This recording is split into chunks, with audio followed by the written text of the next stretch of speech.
Concert de klaxons, blocage du rond-point Schuman et d'autres endroits de la ville, à la veille de l'examen du texte au Parlement bruxellois qui permettrait aux chauffeurs Uber de reprendre leur activité de manière transitoire, la colère des taximans ne retombe pas.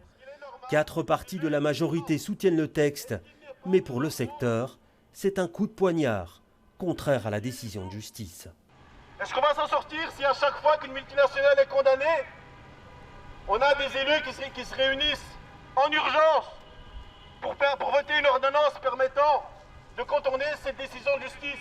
Des taximans qui ne sont pas contre une solution temporaire pour les chauffeurs Uber, pour autant qu'elle respecte la légalité et mette fin à la concurrence déloyale. Ça fait 7 ans qu'on est tous en train de crever, ça fait 7 ans que mes collègues qui ont des plaques et qui ont des familles à nourrir, ça fait 7 ans qu'ils sont là en train de ramer, que notre chiffre d'affaires a diminué de plus de 70%. C'est dans ce contexte très tendu que le gouvernement s'est réuni ce matin, avec un parti socialiste isolé face aux 4 autres partis, et un ministre-président sous tension qui dit plancher sur un texte susceptible de rassembler toute la majorité.